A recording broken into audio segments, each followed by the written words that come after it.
For 50 years, Harry believed love was a weakness. Not a gift. Not a blessing. A weakness. Whenever he saw young couples walking through the streets of London holding hands, he would quietly shake his head. In his mind, intelligent people focused on discipline, education, and success. Just breathe slowly. I'm gonna check your arm. It's okay, I'm right here with you. I still can't believe he said that right in front of everyone. He really has a way of surprising you. It's good to just relax like this. Emotions only distracted people from their goals. He had spent his entire life proving that a person could live perfectly well without romance. At 50 years old, Harry was one of the most respected teachers in London. His students admired his intelligence but feared his personality. He was known for being strict, cold, and impossible to impress. Every morning he entered his classroom with the same serious expression. Conversation stopped the moment he walked through the door. Nobody wanted to disappoint Mr. Harry. His lessons were brilliant, but there was something missing behind his eyes. Something empty. Something lonely. Yet Harry never admitted it. Every evening he returned to an empty house. Every night he ate dinner alone. Every weekend he spent his time reading books or preparing lessons. He had no wife, no children, no close friends. And according to him, that was exactly how life should be. Love was a problem he had successfully avoided. Or at least that was what he believed. One summer, during a school holiday, Harry decided to take a short trip away from London. He wasn't looking for adventure. He simply wanted a break from the endless routine that had defined his life. He chose a peaceful mountain region famous for its breathtaking views and quiet atmosphere. The fresh air felt different from the crowded city streets he was used to. For the first time in years he felt calm. As he walked along a narrow trail overlooking a deep valley, he admired the scenery around him. The mountains stretched endlessly into the distance beneath a bright blue sky. Birds drifted through the air while the wind moved gently through the trees.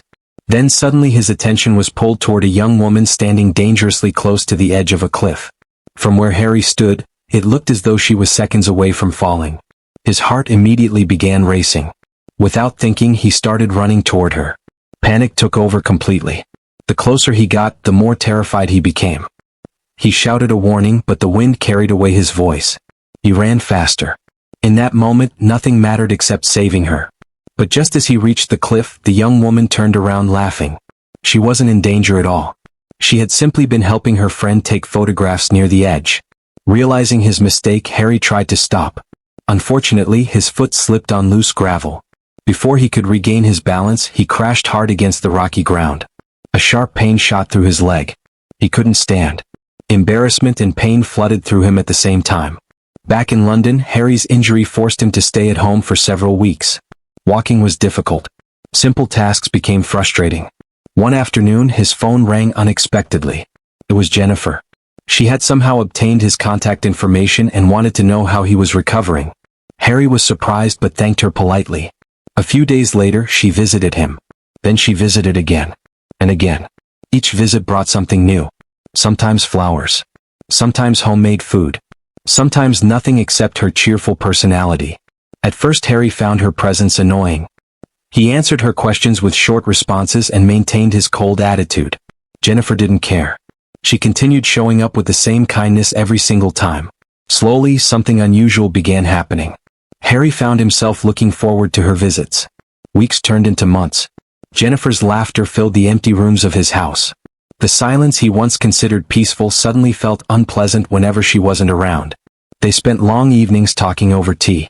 Jennifer spoke about her dreams, her travels, and the things she wanted to accomplish in life. Harry listened more than he spoke, but eventually he started sharing stories of his own. For the first time in decades, he opened up to someone. He talked about his childhood, his career, his regrets, his fears. Jennifer listened without judgment. She saw something in him that nobody else seemed to notice. Beneath the cold exterior was a lonely man who had spent his entire life protecting himself from pain. The transformation became impossible to ignore. At school, students immediately noticed changes in Harry's behavior. The strict teacher who rarely smiled suddenly seemed happier. He greeted students politely. He laughed occasionally. His lessons became more passionate and engaging. The students were shocked. Some even joked that someone must have secretly replaced Mr. Harry with a completely different person. The truth was simple. Harry was experiencing something he had spent 50 years rejecting. He was falling in love. One evening, while watching the sunset from a park bench, Harry realized he could no longer deny his feelings. Jennifer had changed everything. She had transformed an empty house into a home. She had transformed loneliness into companionship. She had transformed a cynical man into someone capable of hope. Several weeks later, he gathered the courage to propose. His hands trembled as he asked the question. For a moment, the world seemed to stop. Then Jennifer smiled through tears and said yes. Harry felt happier than he had ever felt in his entire life. Then came the night that changed everything. A violent storm covered London with rain and thunder. Late in the evening, Jennifer suddenly experienced severe pain.